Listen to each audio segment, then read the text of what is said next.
I know this is hard to hear, but I couldn't keep it a secret anymore. It was me.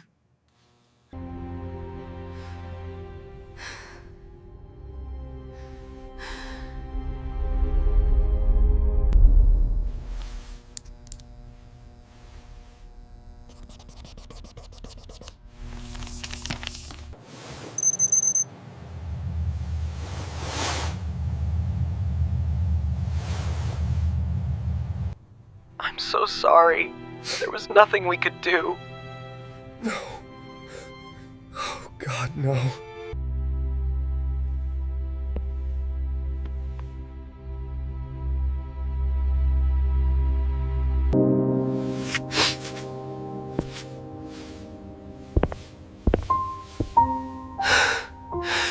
Love didn't turn into obligation overnight.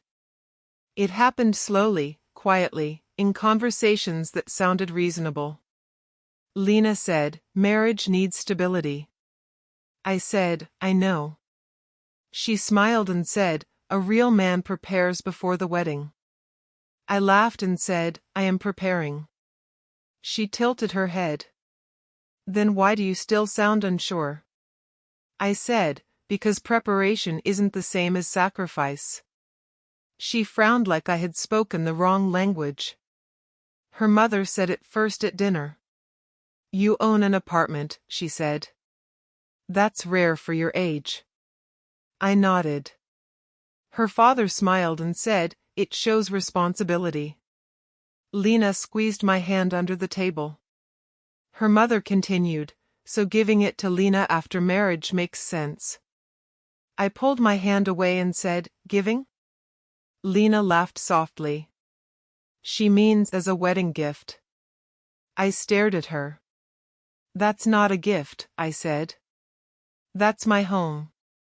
Rashid jumped in before the silence grew. "Don't be dramatic," he said. "It's still for the family." I asked, "Which family?" He smiled like I was slow. "The one you're building." Lena said, "You're acting like I'm stealing." I said, "It feels like pressure." Her father leaned back. "Marriage is pressure," he said.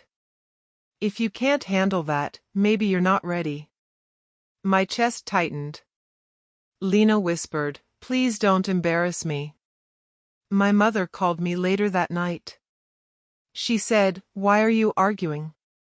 I said, "Because they want my apartment." She sighed.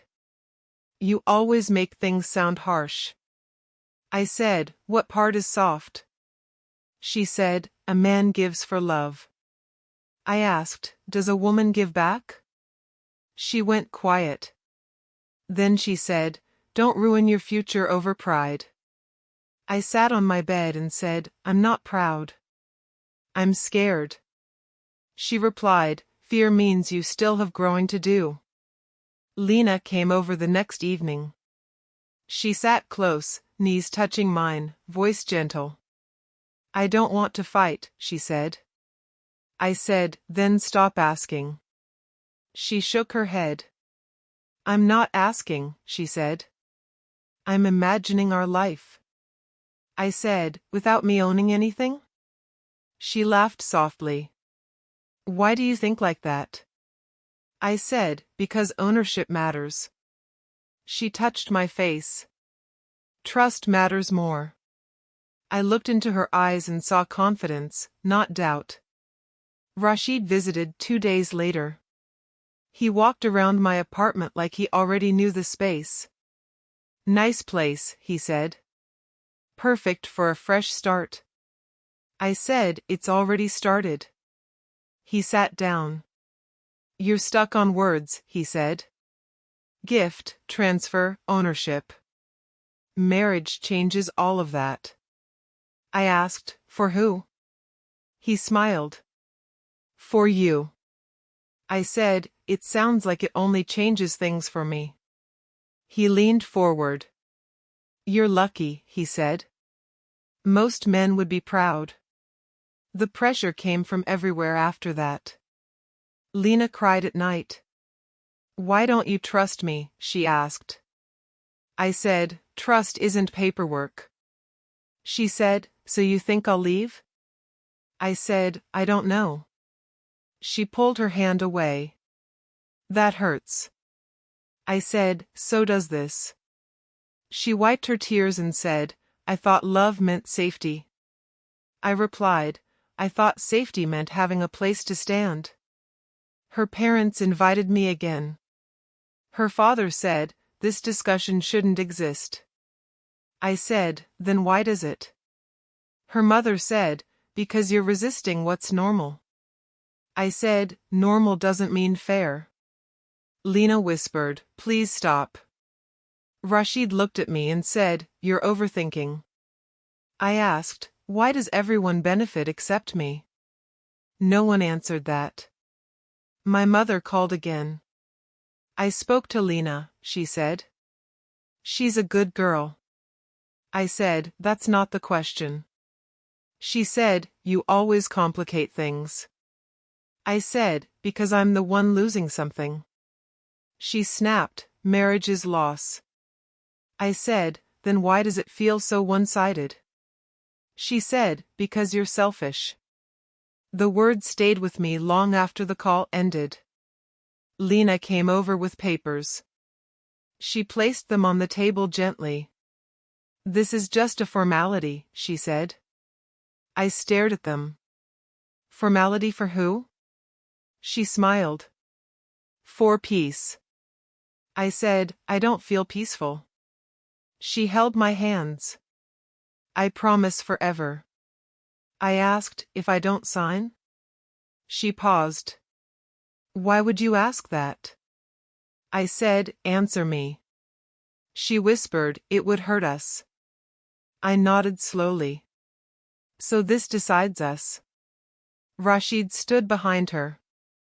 "You're making this bigger than it is," he said.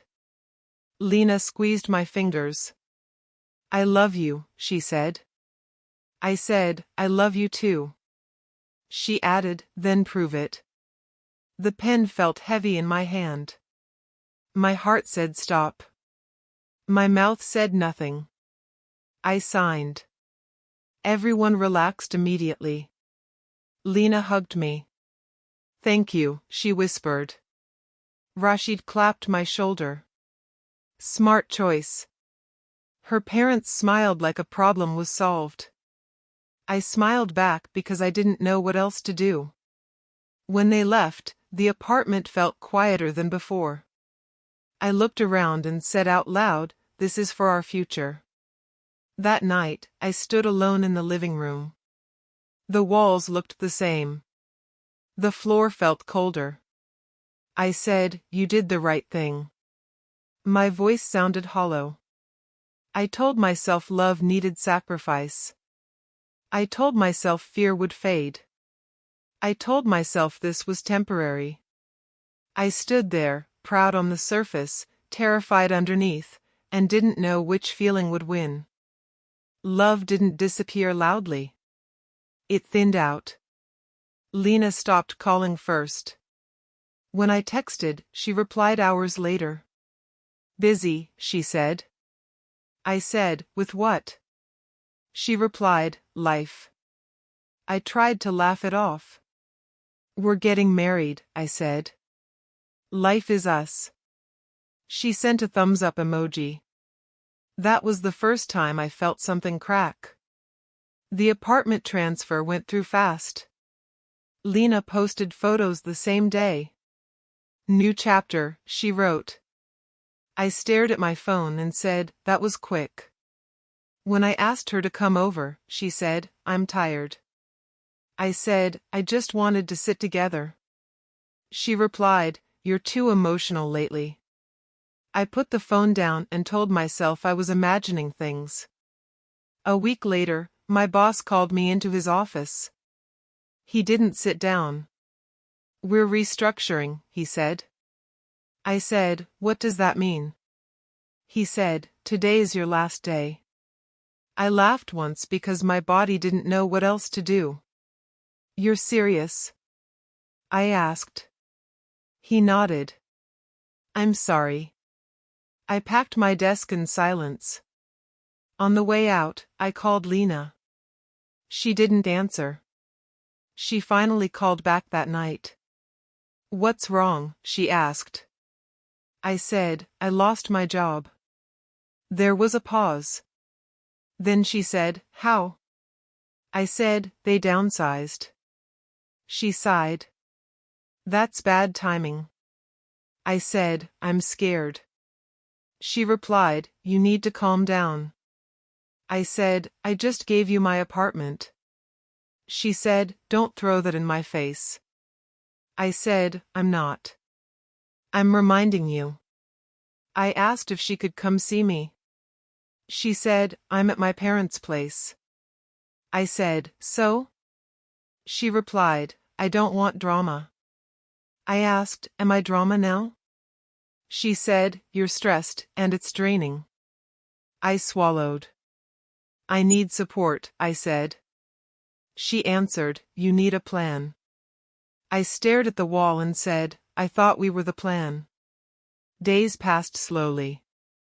I applied for jobs. I updated my resume. Lena stopped asking how my interviews went. When I mentioned money, she frowned. Why are you talking like this? She asked. I said, because I'm unemployed. She replied, that's temporary. I said, so was my apartment. She said, you're being negative. I said, I'm being honest.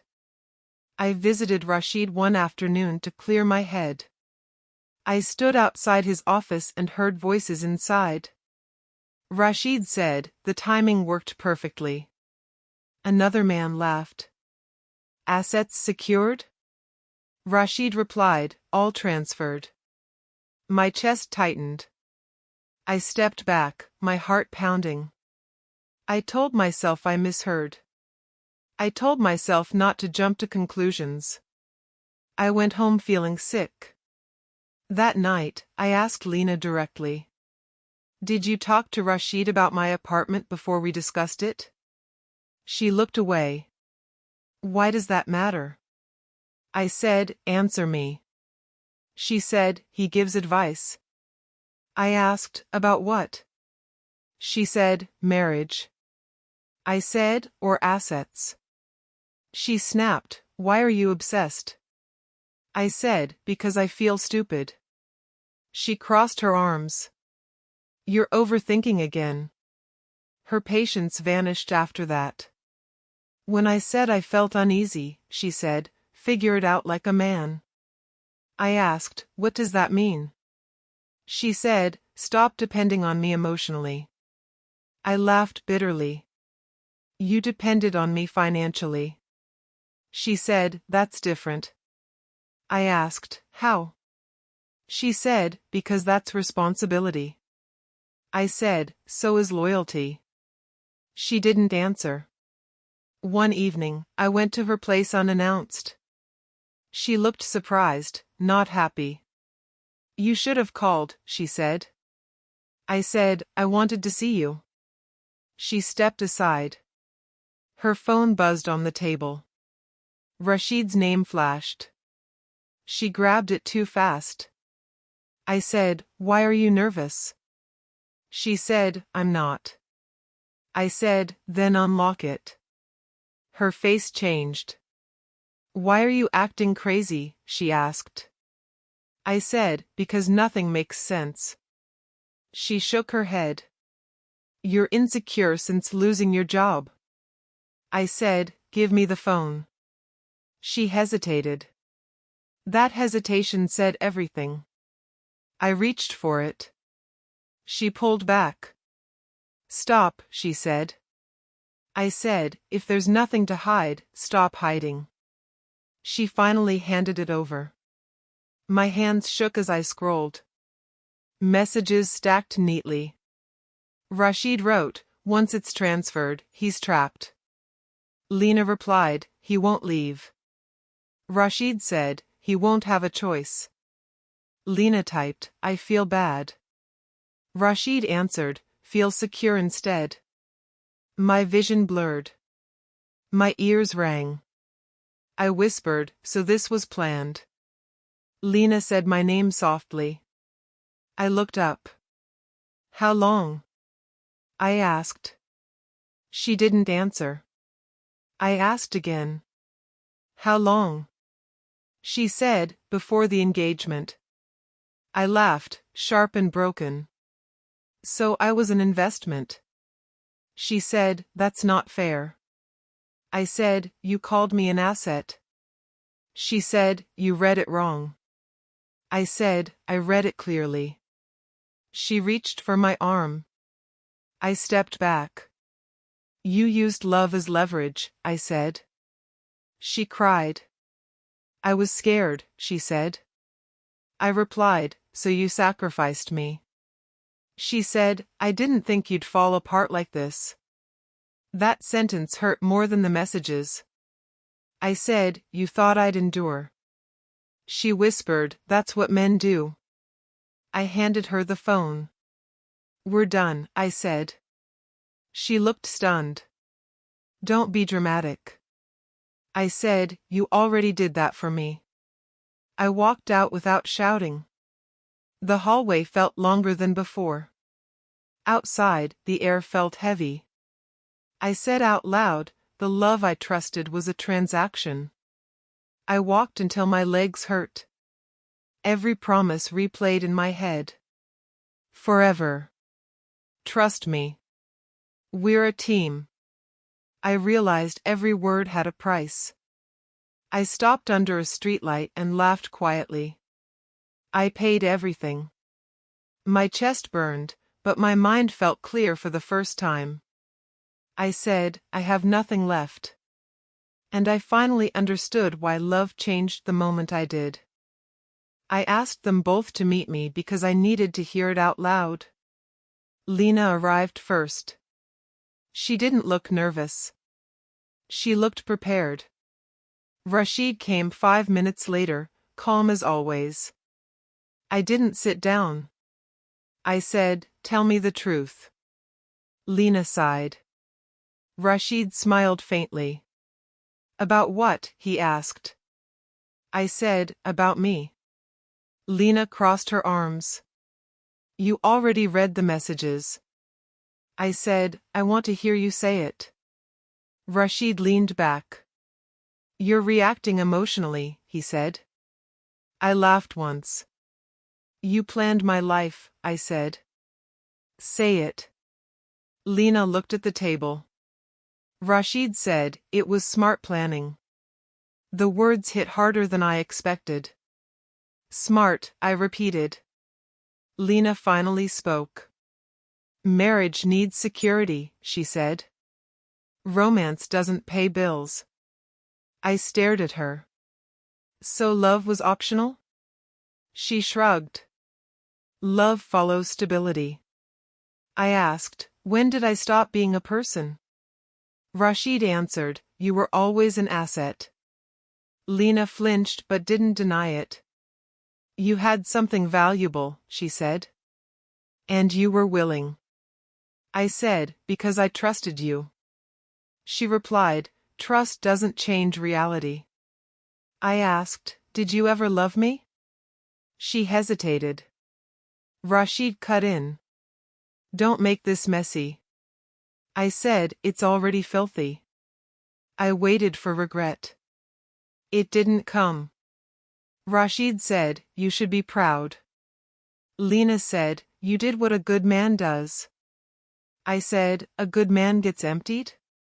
Lena looked annoyed. You're being dramatic again. That word. Again. I said, you broke me. Rashid laughed softly.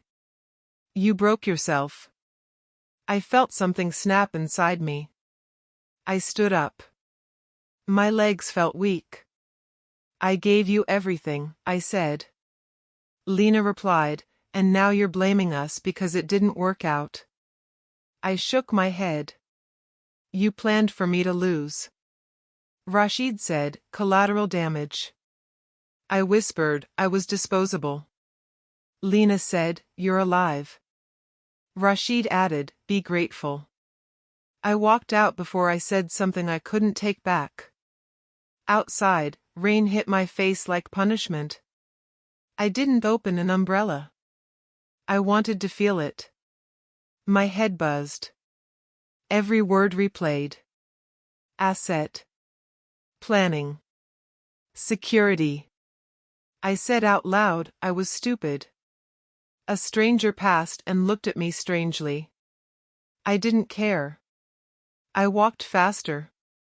My shoes soaked through. I said, I should have known. My thoughts turned sharp and cruel. I blamed myself for being weak. I blamed myself for believing tears. I blamed myself for thinking love was enough. You wanted to be chosen, I said.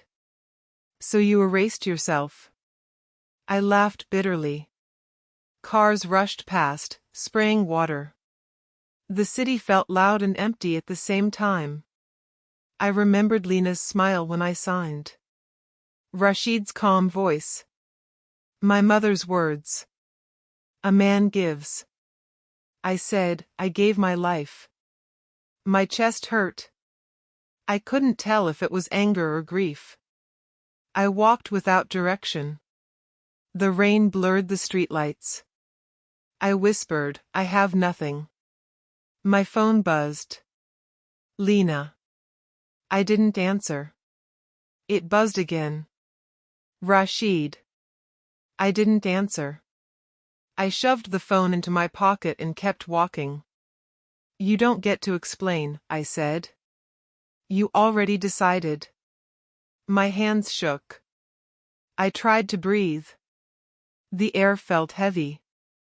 I reached a wide road. Cars moved fast. I stopped at the curb. The light was red. I laughed quietly. Even the road knows when to stop, I said. My mind spiraled. I imagined going back, yelling, begging. I imagined staying silent forever. Both felt pointless. What did you expect? I asked myself. Fairness? The rain soaked my hair. I closed my eyes. The light changed. Green. I stepped forward without thinking. A horn blared. Loud. Close. I turned my head. Headlights filled my vision. Time slowed. I thought of my apartment.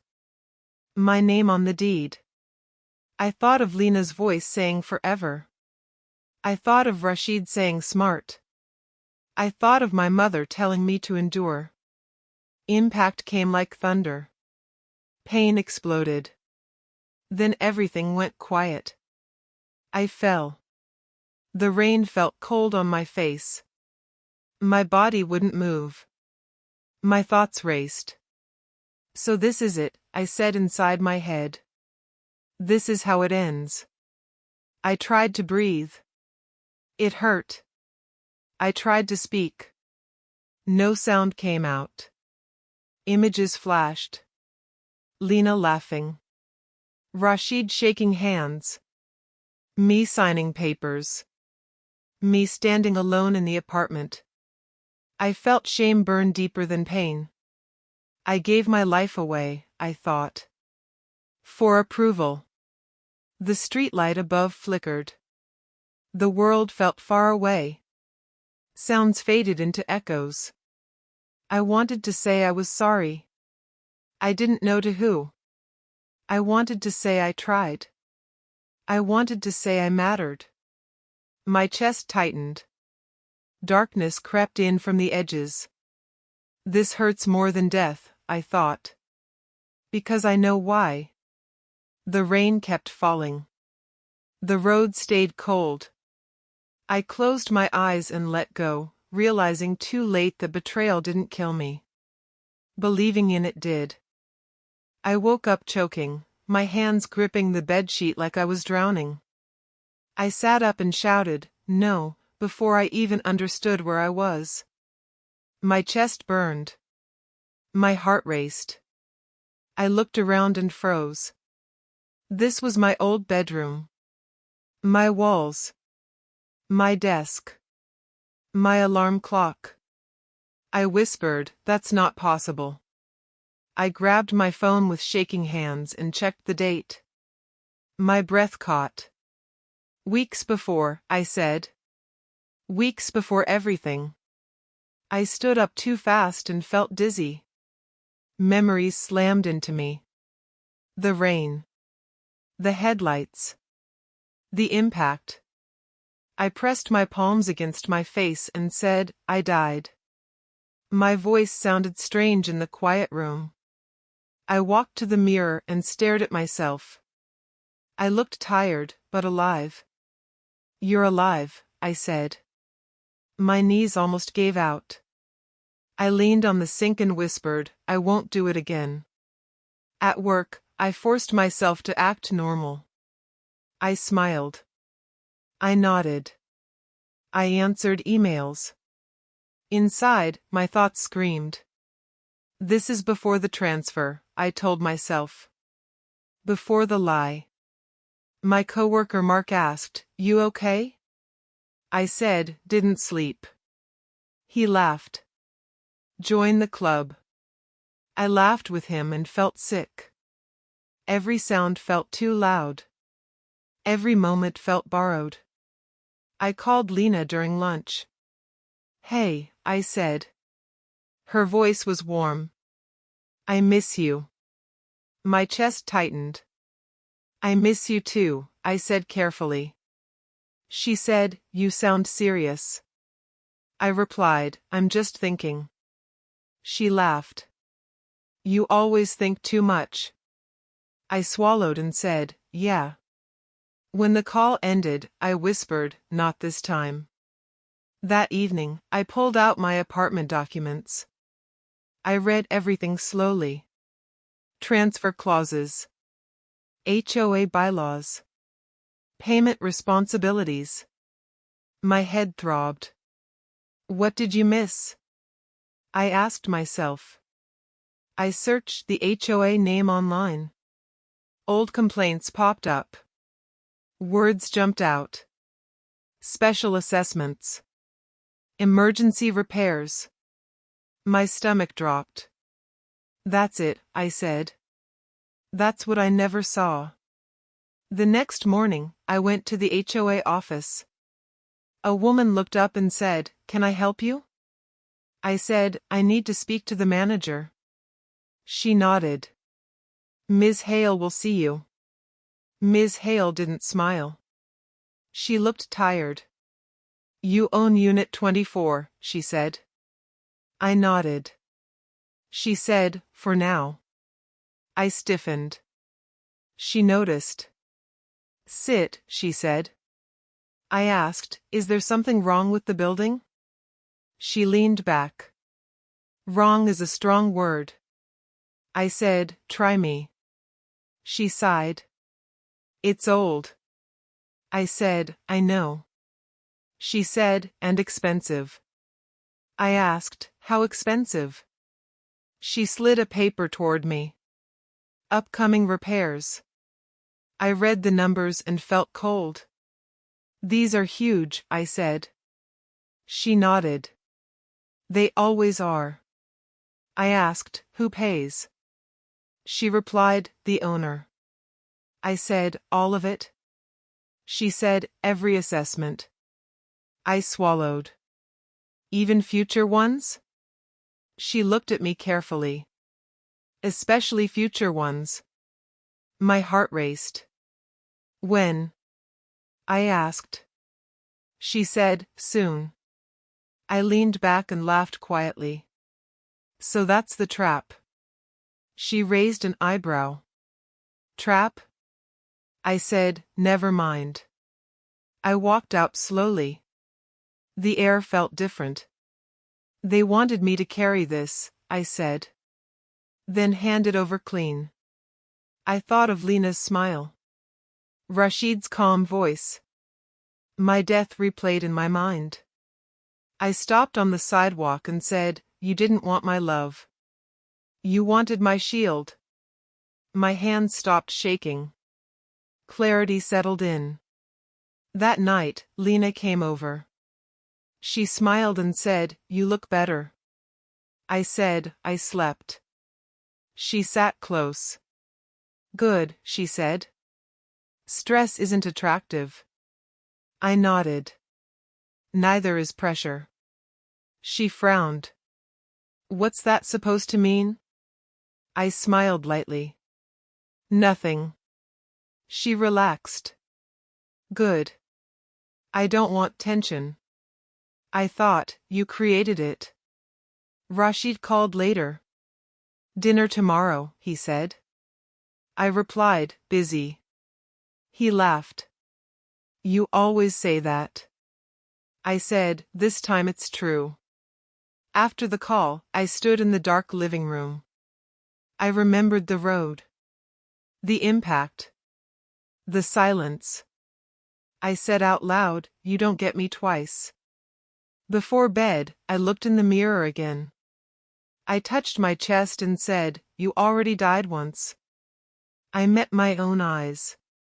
"This time, you survive." My voice didn't shake. The fear was still there, but it wasn't in control anymore. I lay down and closed my eyes, not to escape, but to prepare. Lena didn't knock. She used her key like she still belonged there. She smiled when she saw me and said, "You look calmer." I said, "I am." She sat down and crossed her legs. "I've been thinking," she said. I nodded. "So have I." She leaned closer. "We don't need tension between us." I asked, "Then why does it keep showing up?" She sighed. "Because you overthink." I smiled. "Because I finally think clearly." Rashid arrived 10 minutes later, confident as ever. He looked around and said, "Same place, same problems." I said, "Different me." He laughed. "You say that every time." Lena touched my arm. "We just want peace," she said. I pulled my arm back gently. "Peace needs rules." Rashid raised an eyebrow. "Since when?" I said, "Since I stopped bleeding quietly." Lena took a breath. "Let's be honest," she said. "The apartment should be mine before the wedding."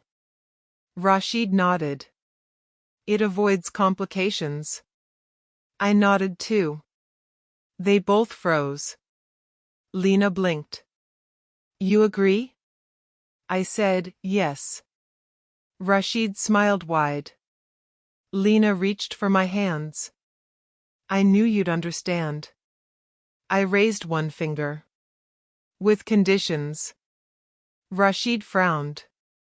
"Here we go." I said, "You take full responsibility."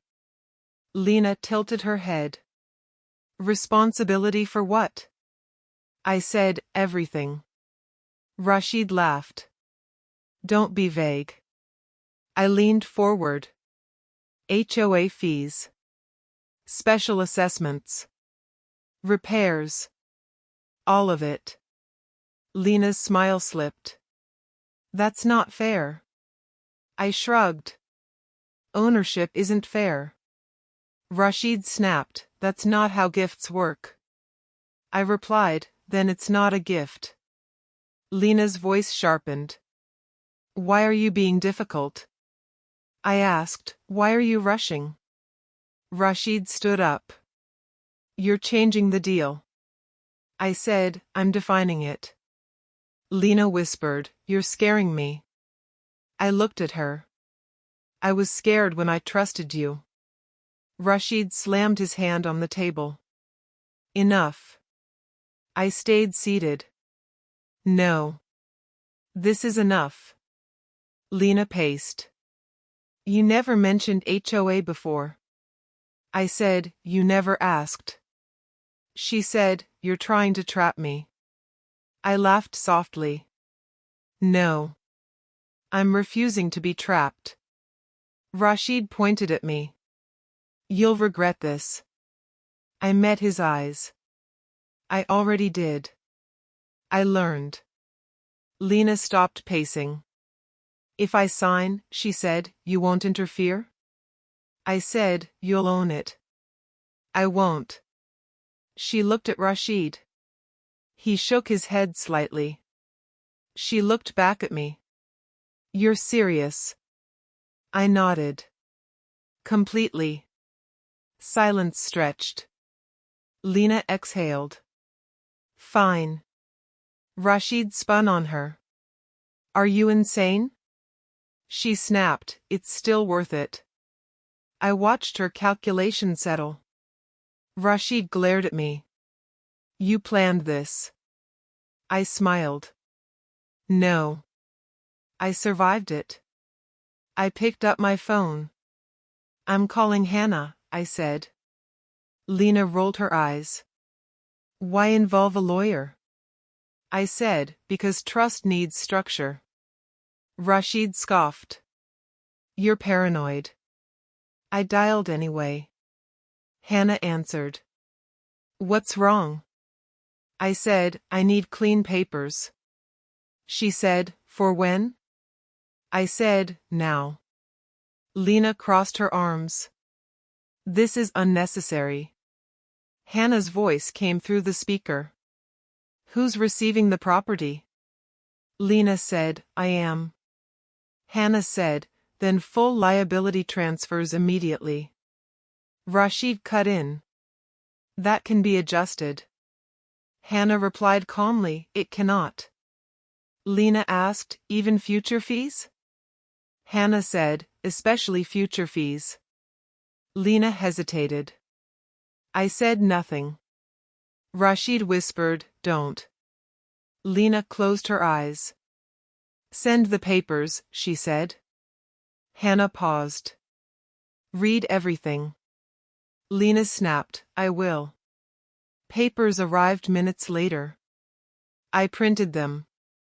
Lena skimmed fast. Rashid hovered. Slow down, he said. She snapped, I can read. I watched her reach the section about assessments. Her jaw tightened. She looked at me. You won't help later. I said, no. She stared. Then she signed. The pen scratched loudly. Rashid cursed under his breath. Hannah said, it's done. I thanked her and ended the call. Lena stood. So it's settled, she said. I nodded. It is. Rashid pointed at me. You'll pay for this. I said, I already paid once. Lena didn't hug me. She didn't smile. She said, I hope you don't regret this. I said, I hope you read your mail. They left together without looking back. I locked the door and leaned against it. My legs shook. My chest felt tight. I slid down until I was sitting on the floor. I laughed once, loud and shaky. You did it, I said. Then I cried. Not softly. Not quietly. I cried like something finally broke free. I wiped my face and breathed slowly. This is protection, I said. Not revenge. The apartment felt different. Still mine. Still standing. I stood up slowly and looked around. You chose yourself, I said. My hand still trembled, but my mind was clear. For the first time, I wasn't bracing for impact. I was standing my ground. Lena celebrated like nothing was wrong. She posted photos of the apartment from angles I used to avoid. New beginnings, she wrote. Grateful. I stared at the screen and said, you always loved captions. I didn't comment. I didn't like it. I muted her stories and still checked them shows. Silence was easier than reacting. Rashid sent me a message. Looks good, right? I didn't reply. He sent another. You should be proud. I put the phone down. Pride wasn't what I felt. I felt alert. Like someone walking through a dark room with their hands out.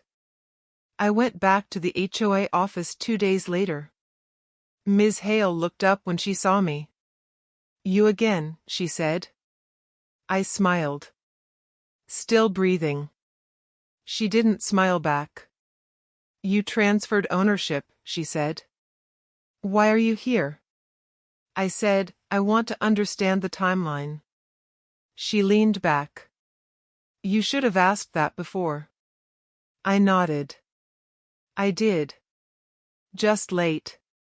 She pulled out a folder. The board meets next week, she said. Elevators. Plumbing. Roof. I asked, special assessments? She nodded. Large ones. I asked, how large? She slid a page toward me. My stomach tightened. That's not small, I said. She replied, no one said it would be. I asked, when do notices go out? She said, immediately after the vote. I walked out feeling steady. So this is the clock, I said to myself. That night, Lena posted another photo. Home sweet home. I whispered, enjoy it. Rashid called me later. You see the posts, he asked. I said, hard to miss. He laughed. She's glowing. I replied, light fades. He paused.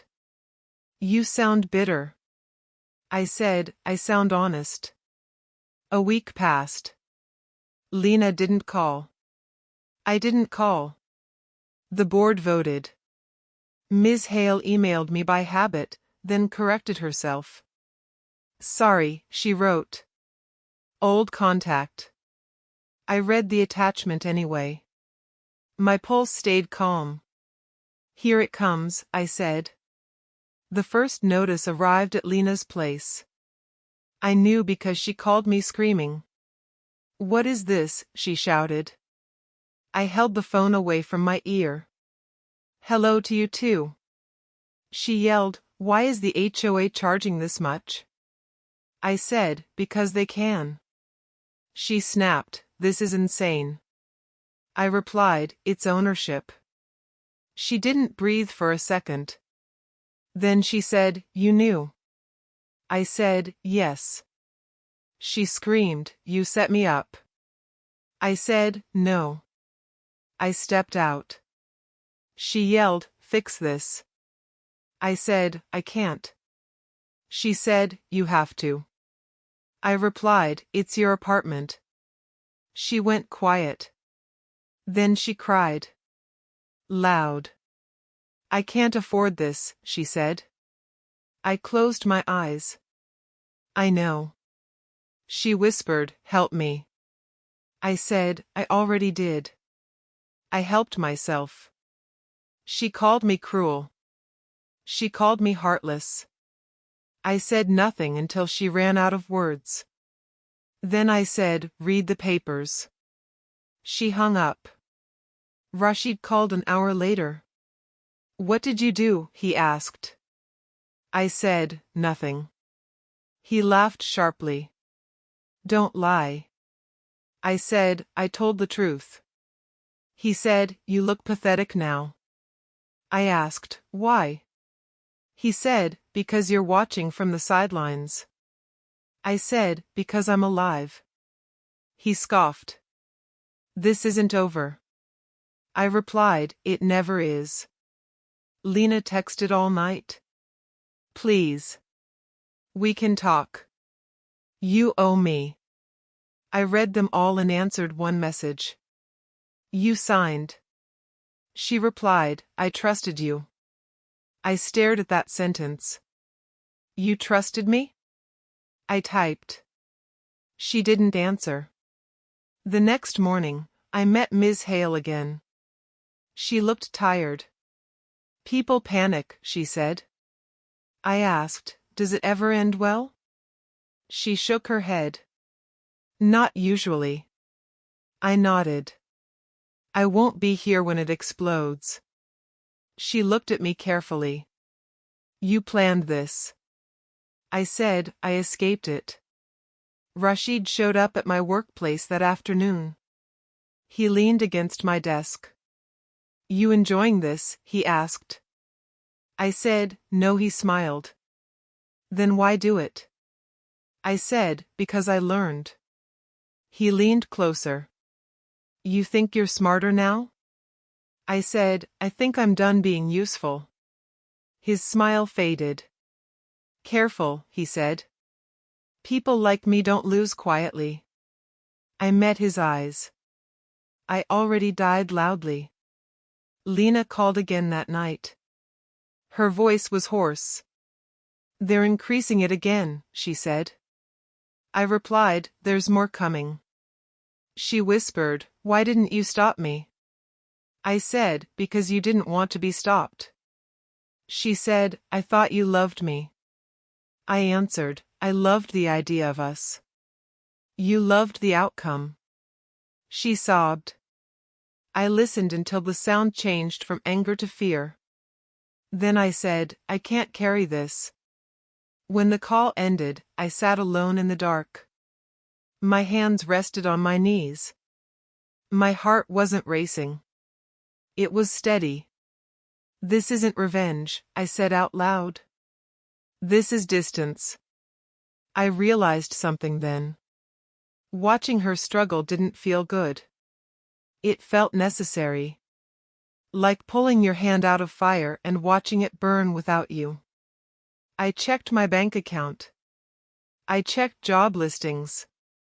I checked my breathing. Everything was slow and deliberate.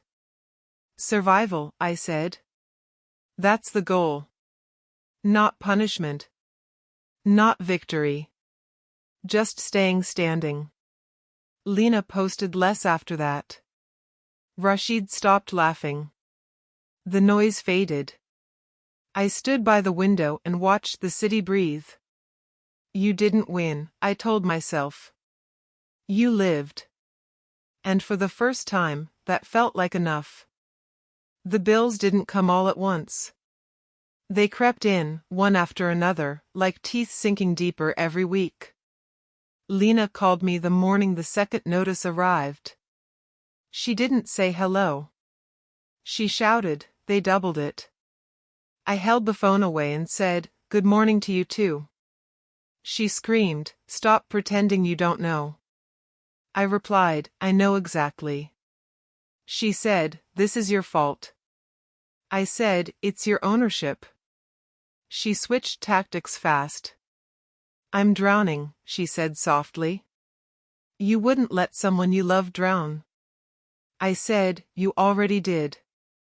She snapped, don't twist this. I said, I stopped twisting myself. She cried. I trusted you.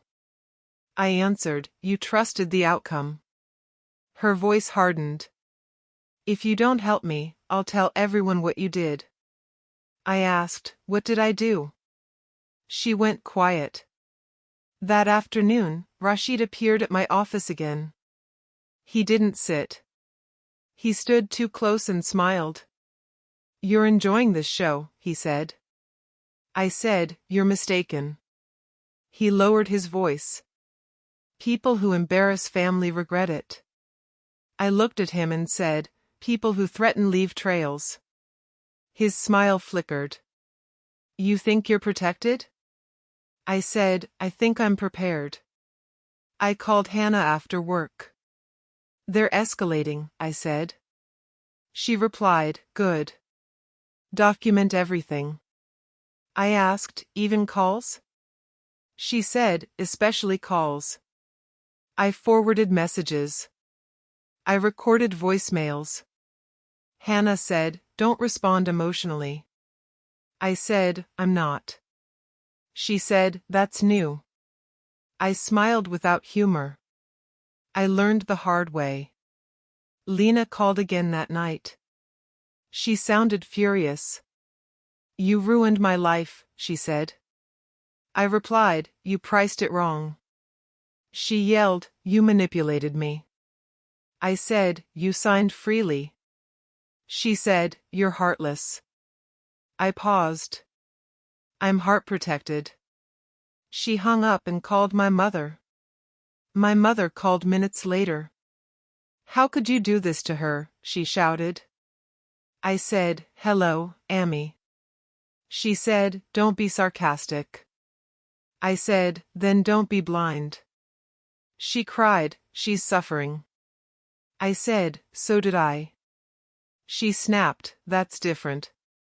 I asked, why? She said, because you're a man. My chest tightened. So men don't suffer? She said, they endure. I whispered, I died. There was silence. Then she said, don't say such things. I said, I lived them. She accused me of cruelty. She said I destroyed a marriage before it began. I said, I destroyed a lie. She said, you should fix this. I replied, I can't fix choices that weren't mine. She cried harder. I almost broke. I sat on my bed with the phone pressed to my ear. My hands shook. My mind flashed to rain and headlights. To the moment everything ended. I breathed slowly and said, Amy, I gave everything once. She said, that's what love is. I said, and it killed me. My voice was steady. She didn't answer. Lena sent messages non-stop after that. You're evil. You planned this. I'll never forgive you. I read them all. I sent one reply. Stop contacting me. She called anyway. I didn't answer. Rashid sent a message next. You're burning bridges. I replied, I'm done crossing them. At work, Rashid passed my desk and said quietly, accidents happen. I looked up and said, so do records. He scoffed. You think you're untouchable? I said, I think you're sloppy. He walked away stiffly. My coworkers watched. The power shift was visible now. People noticed. Hannah called me that evening. You're doing well, she said. I laughed once. It doesn't feel like it. She said, it never does at this stage. I asked, what stage? She replied, the one where manipulators lose control. I exhaled. What if my family never forgives me? She said, then you still survive. That word grounded me. Lena showed up outside my building 2 nights later. She yelled my name from the street. I didn't go down. She shouted, you coward. I opened the window and said, leave. She cried, face me. I replied, I already did. She threatened me. She begged. She cursed. I closed the window and sat on the floor until the noise stopped. My mother came over the next day. She didn't shout this time. She said, you've changed. I said, I had to. She asked, is this worth it? I looked at her and said, living is. She shook her head. You're cold. I said, I'm warm enough to stand. That night, I reviewed every message, every call. Hannah organized them neatly. You're protected, she said. I nodded. For the first time. I stood by the window and watched the city lights flicker. They're losing grip, I whispered. Not with anger. With clarity. Lena's voice echoed in my head. Rashid's threats followed. My mother's disappointment pressed down. I stood anyway. The bills kept growing. The pressure kept rising. But it wasn't on me anymore. That was the shift. They felt it. I felt it. And I knew then that the teeth weren't sinking into me. They were finally biting the people who tried to own me. Lena tried to sell the apartment quietly at first. I knew because the listing appeared and disappeared within hours. Then it came back with a lower price. Then lower again. Rashid texted me, "Buyers are stupid." I didn't answer. Lena called that night, her voice tight. "No one wants it," she said. I replied, "They read the HOA history." She snapped, "That's not my fault." I said, "It's not mine either." She hung up. Days passed. Lena grew louder online, then silent. She posted about stress, about betrayal, about people who pretend to love. I watched without reacting. The apartment that once felt like a prize had turned into a cage with clean walls and no escape. Every buyer asked the same question. What about the fees? Lena had no good answer. She showed up at my door past midnight.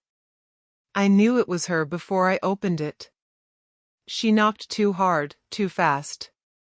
When I opened the door, she looked smaller than I remembered. Her makeup was smeared. Her eyes were red. She whispered, "Please." I stepped aside so she could stand in the light. "What do you want?" I asked. She said, "To breathe." I closed the door behind her. She sank onto the couch and covered her face. "I can't sell it," she said. I nodded.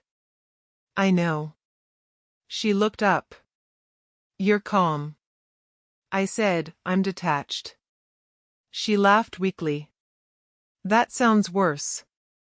I replied, "It's safer." She wiped her eyes. "Take it back."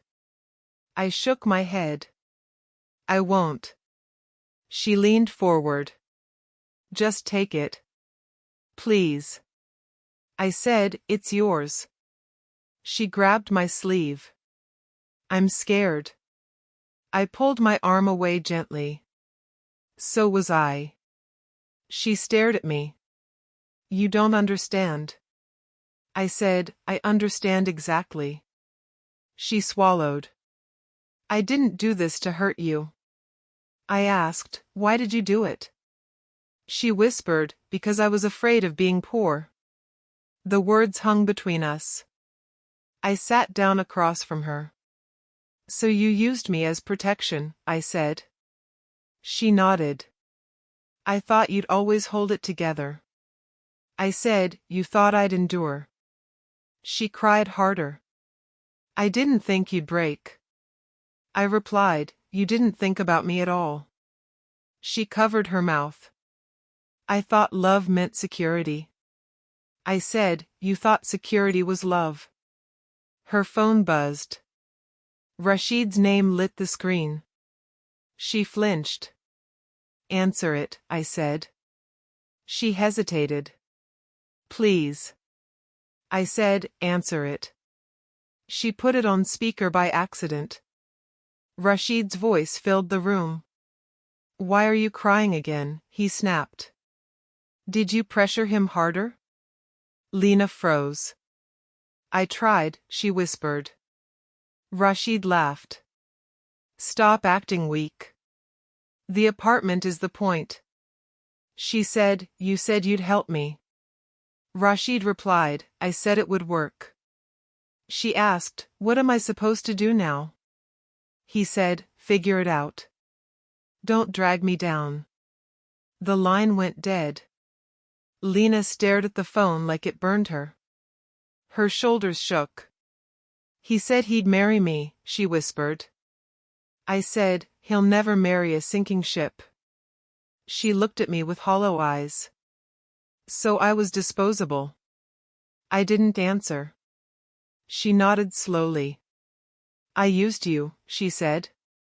"And he used me." I said, "That's how it works with people like him." She laughed through tears. "I thought I was smart." I said, "You thought you were safe." She asked, "Do you hate me?" I thought for a moment. "I pity you." She stood up unsteadily. "I don't have anywhere to go." I said, "You'll find somewhere." She asked, "How are you so calm?" I replied, "Because I already lost everything once." She stared at me. "I broke you." I said, "You showed me."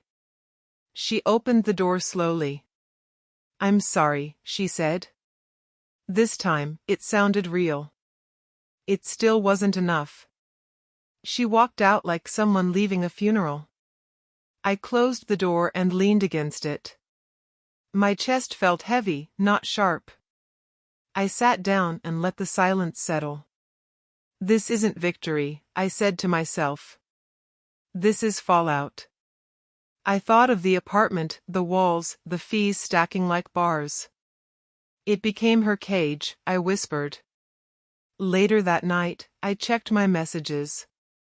Lena sent one last text. "I never wanted to hurt you." I didn't reply. I didn't block her either. I just let it sit. The sorrow surprised me. I expected satisfaction. Instead, I felt tired. "This isn't about punishment," I said. "It's about truth." I went to the window and watched the street below.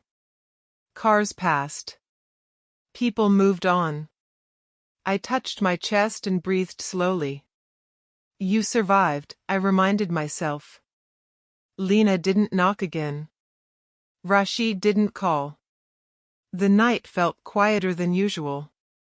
I sat with the feeling instead of running from it. In the quiet, I understood something new. Watching someone fall doesn't heal the fall you took. It only reminds you how hard the ground can be. I turned off the light and lay down, not proud, not angry, just awake. The apartment was no longer my burden. The cage had closed, and for once, I was standing outside it. I didn't plan to go after Rashid. At first, I just wanted distance. Silence. Space to breathe. But silence doesn't stay quiet when patterns start talking. Ms. Hale was the one who planted the seed without meaning to. I ran into her outside the HOA office, and she said, "Another one came in today." I asked, "Another what?" She sighed. "Another owner pushed into a bad deal by someone they trusted."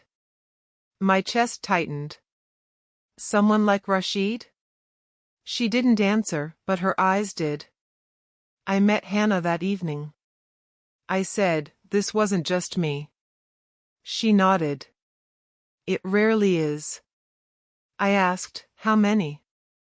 She said, "Enough to matter." I leaned back and stared at the ceiling. "So I can walk away," I said. "Or I can stop him." Hannah folded her hands. "You don't stop people like him with anger." I asked, "Then what?"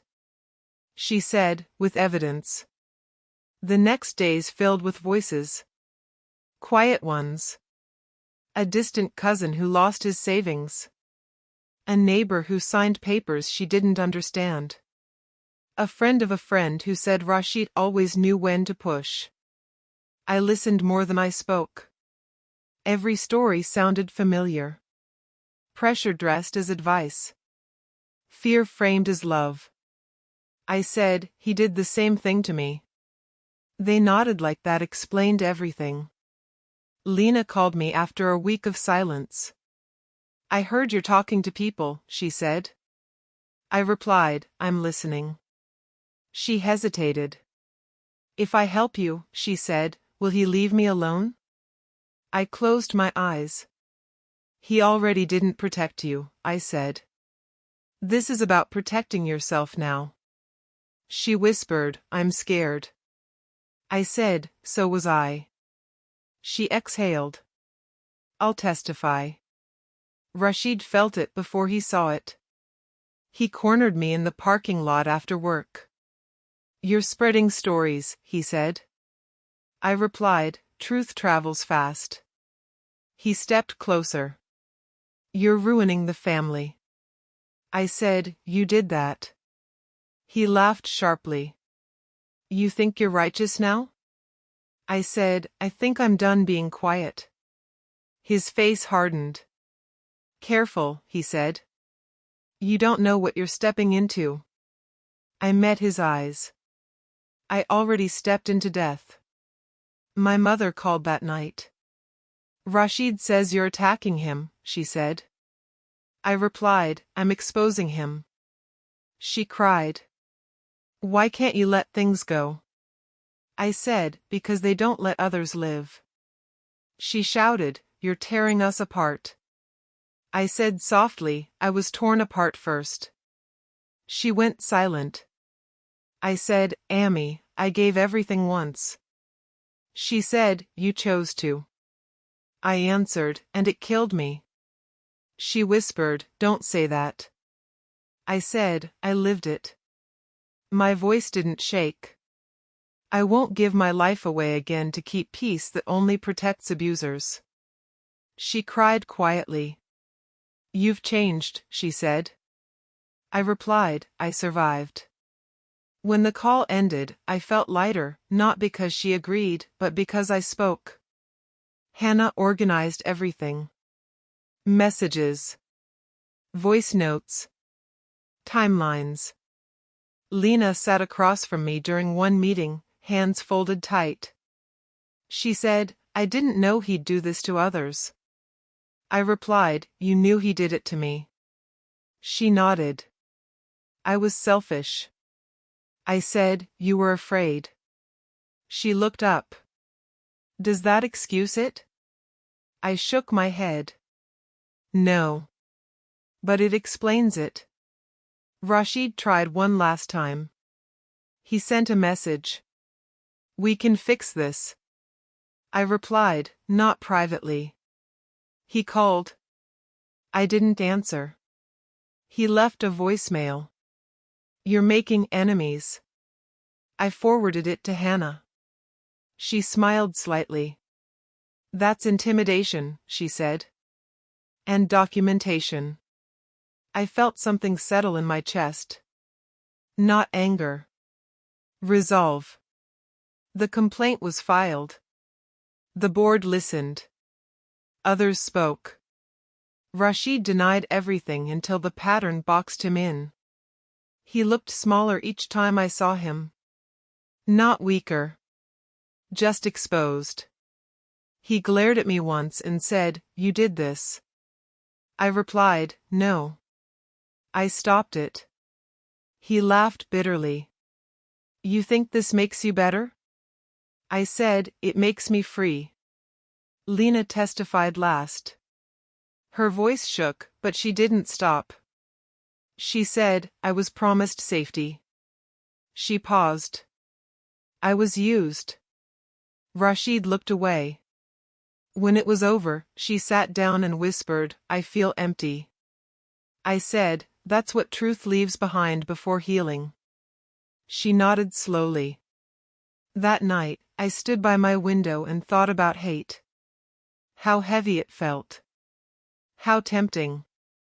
I could have let it burn everything. But hate ties you to the person you hate. Justice lets you step away. I touched the glass and said, I choose boundaries. The city lights blinked back like agreement. My phone buzzed. My mother sent one line. I don't understand you yet.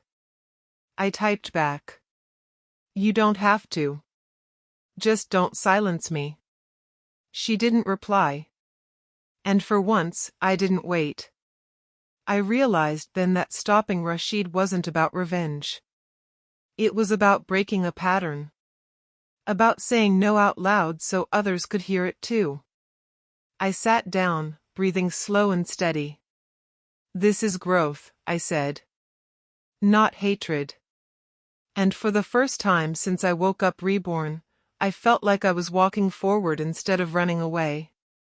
Everything fell apart faster than I expected. Once the truth surfaced, it didn't crawl, it rushed. Rashid stopped calling. Then his name started appearing everywhere. Emails. Notices. Meetings. I heard people whispering before I saw anything official. "Did you hear?" someone said at work. I kept my eyes on my screen and said nothing. Silence was no longer weakness. It was distance. Hannah called me first. "It's moving," she said. I asked, "How fast?" She replied, "Faster than he planned." I let out a breath I didn't know I was holding. "So I don't have to push?" She said, "You never did." That line stayed with me. Karma didn't need my hands. It just needed space. The foreclosure notice came 2 weeks later. Lena didn't call me right away. I found out from a mutual acquaintance. "She's losing it," they said. I nodded. "I know." That night, Lena finally called. Her voice was flat. "They took the keys," she said. I asked, "When?" She replied, "Today." I didn't say anything. She added, "I'm leaving." I said, "Where?" She said, "I don't know." I went anyway. Not to save her. Just to witness the end of something that once defined me. She stood outside the building with one suitcase. That was all she had. She saw me and froze. "You didn't have to come," she said. I replied, "I wanted to see." She laughed weakly. "This is it." I nodded. "This is it." She looked at the building and said, "I thought it would protect me." I said, "So did I." She picked up her suitcase and walked away without asking for help. I watched until she disappeared. Rashid didn't disappear as quietly. He stormed into my workplace 3 days later. His eyes were wild. His suit looked wrinkled. "You destroyed me," he shouted. People turned to stare. I stood up slowly. "Lower your voice," I said. He laughed bitterly. "You think you're above this?" I replied, "I think you're done." He stepped closer. "You poisoned everyone against me." I said, "You poisoned them first." Security appeared almost immediately. Rashid pointed at me. "He did this," he yelled. I looked at him calmly. "No," I said. "You built the fire." His mouth opened, then closed. "You think this is justice?" he spat. I said, "I think this is consequence." Security took him by the arm. He struggled. "You'll regret this," he shouted as they dragged him away. I sat back down and felt nothing. That surprised me. I expected satisfaction, anger, victory. Instead, I felt light. Like a weight I had carried for too long finally slipped off. Hannah called later. "He's in real trouble," she said. I asked, "How bad?" She said, "Enough." I nodded. "Good." She paused. "You okay?"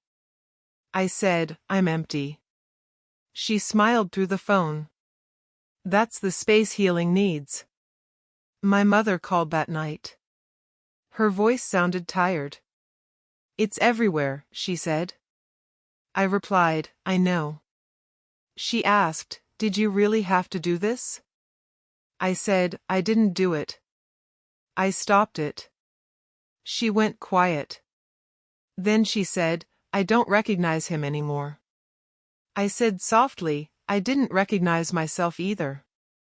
She sighed. "You've changed." I answered, "I survived." She didn't argue. I packed my things slowly over the next few days. Not because I was forced to. Because I wanted to move forward without echoes. I found old notes. Old plans. Old hopes that never belonged to me. I threw most of them away. You don't need this, I said to myself. The apartment felt lighter with every box gone.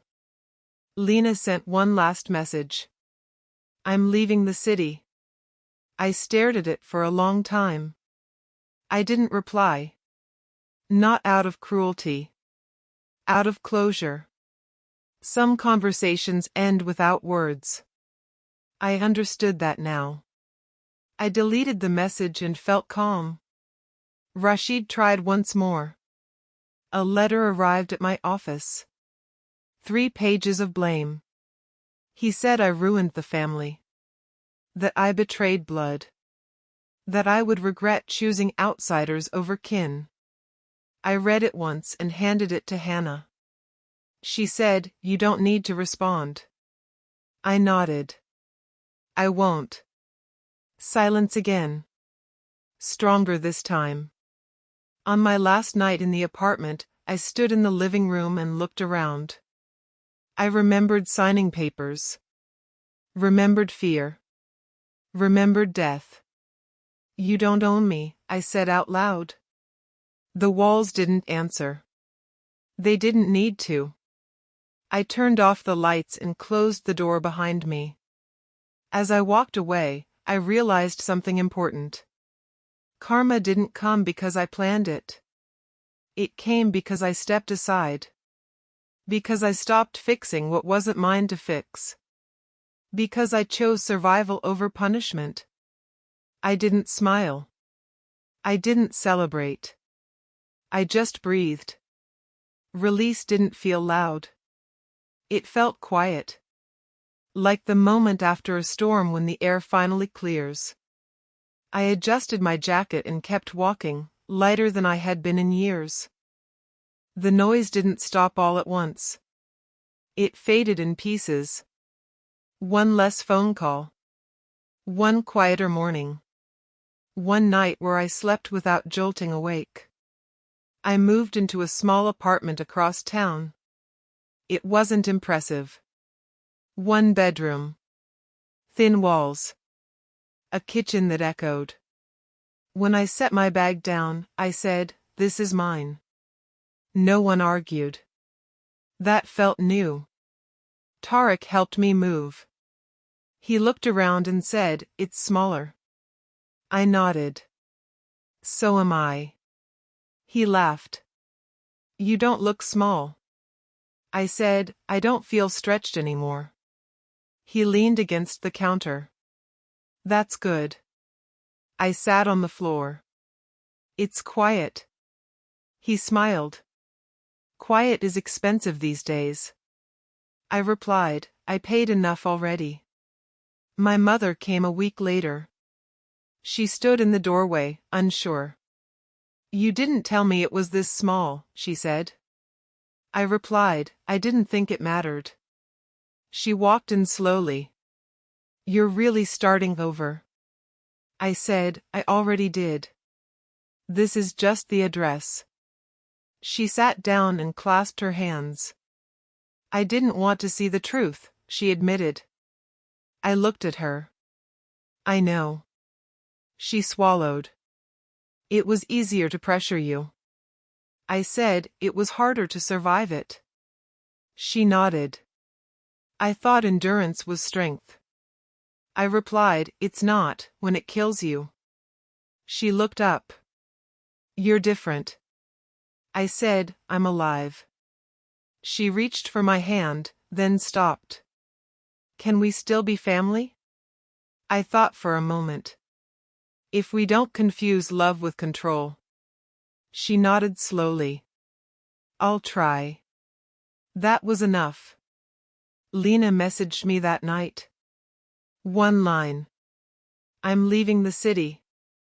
I stared at the screen. No anger rose. No pity. Just distance. I typed, "Take care." Then I deleted the chat. I didn't forgive her like it was a gift. I let her go like a weight. That felt better. Ms. Hale called 2 days later. You'd be glad to know, she said, the board finally approved real repairs. I asked, without shortcuts? She laughed. Without corruption. I leaned back and smiled. Good. She added, it took exposure. I said, it always does. She paused. You did the right thing. I replied, I did the necessary thing. Hannah met me for coffee. She looked lighter too. Rashid won't be walking away from this, she said. I asked, how long? She said, long enough to matter. I nodded. Thank you. She smiled. You did the hard part. I said, I stopped lying to myself. She raised her cup. That's the real win. Some mornings, I still felt hollow. I'd wake up and think, what now? Then I'd make tea. I'd sit by the window. I'd breathe. Now is enough, I'd tell myself. The city outside didn't care about my past. That helped. My mother called less often. When she did, she listened more. She asked, are you eating, instead of why aren't you fixing this? Progress came in small sentences. I accepted that. Healing doesn't rush. One evening, I ran into Rashid's name again. An article. Legal trouble. Consequences. I closed the page without reading everything. I didn't need details. Knowing it continued was enough. I didn't feel joy. I felt closure. I rearranged the apartment slowly. One chair. One table. No extras. I told myself, fill it with people who don't ask you to disappear. The silence agreed.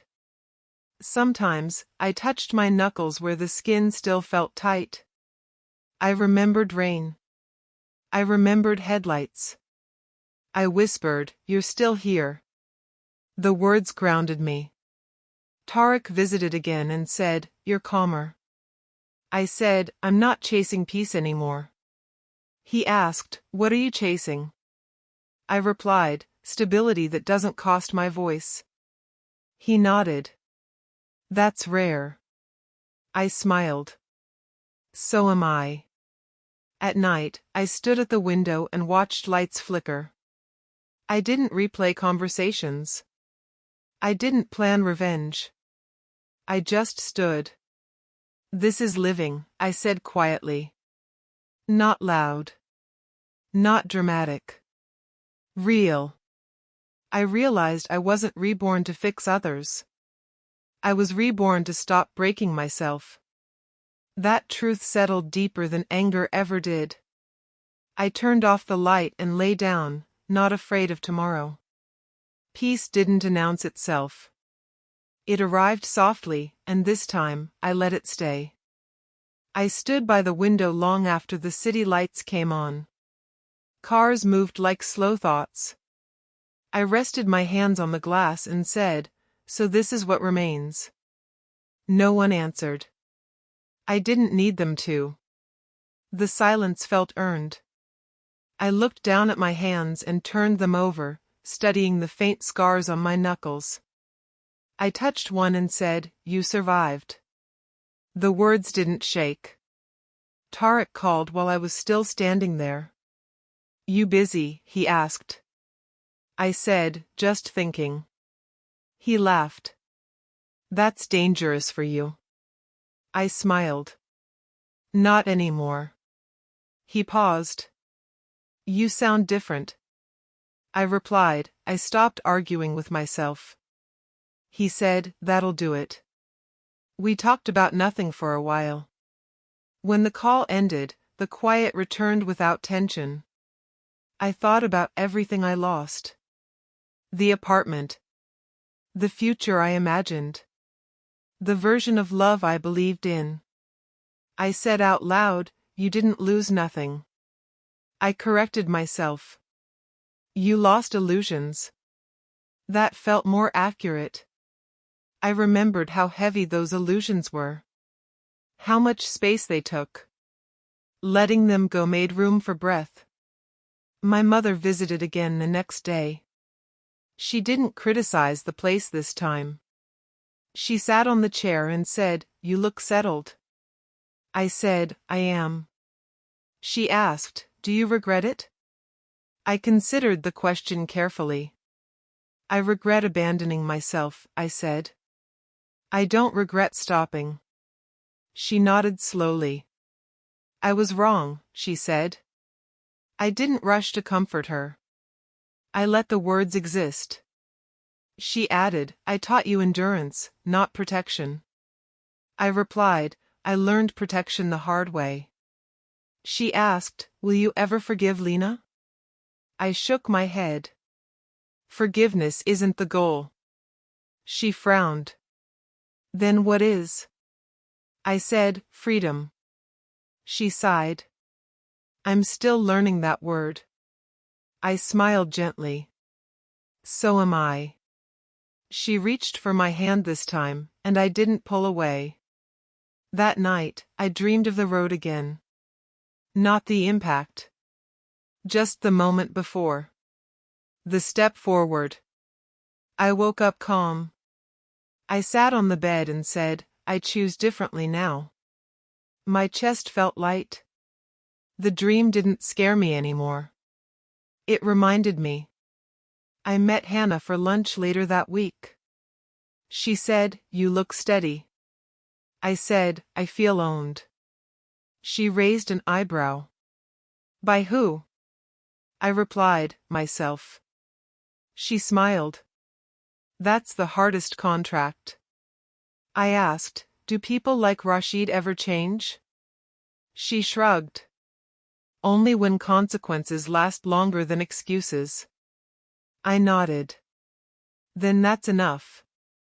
I walked home afterward instead of taking a ride. The air was cool. The sidewalk familiar. I passed couples arguing, strangers laughing, people rushing somewhere important. I said, "Everyone is carrying something." I just wasn't carrying other people anymore. At home, I opened my old notebook. Pages of plans written for someone else. We will. We should. We need. I crossed out the words and rewrote one sentence. I decide. It looked small on the page. It felt large in my chest. Lena crossed my mind once that evening. Not her face. Just the idea of who I was with her. Smaller. Quieter. Always adjusting. I said, "You don't live here anymore." The thought left easily. That surprised me most. Tarek came by with food. He handed me a container and said, "Eat." I said, "Yes, sir." He looked around and said, "You know, this place suits you." I asked, "Why?" He said, "It doesn't echo." I laughed. "I used to echo for everyone." He nodded. "Now you don't." He left after dinner, and the apartment stayed calm. I stood by the window again that night. The same spot. Different weight. I touched my knuckles and said, "This is the second life." I remembered the first one ending in rain. I remembered the fear. I remembered believing silence was love. "Never again," I said. Not with anger. With certainty. I realized something important then. I wasn't reborn to punish Lena. I wasn't reborn to destroy Rashid. I wasn't reborn to prove anyone wrong. I was reborn because I never protected myself the first time. Because I kept confusing sacrifice with worth.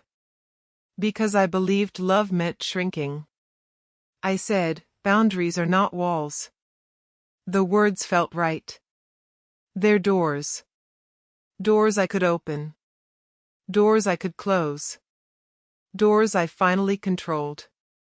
My phone buzzed. A message from my mother. I made your favorite dish. I smiled. I'll visit, I typed back. Not because I felt guilty. Because I wanted to. Choice changed everything. I lay down and stared at the ceiling. No racing thoughts. No replayed arguments. Just presence.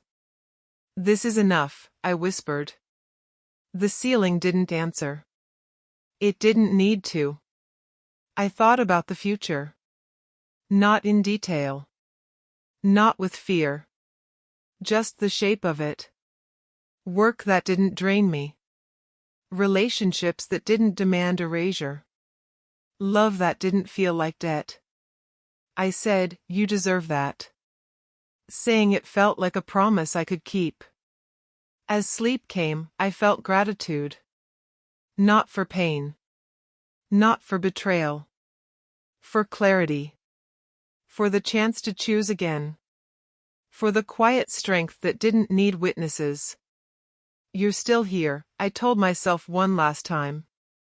And this time, I wasn't standing at the edge of anything. I was standing on my own ground.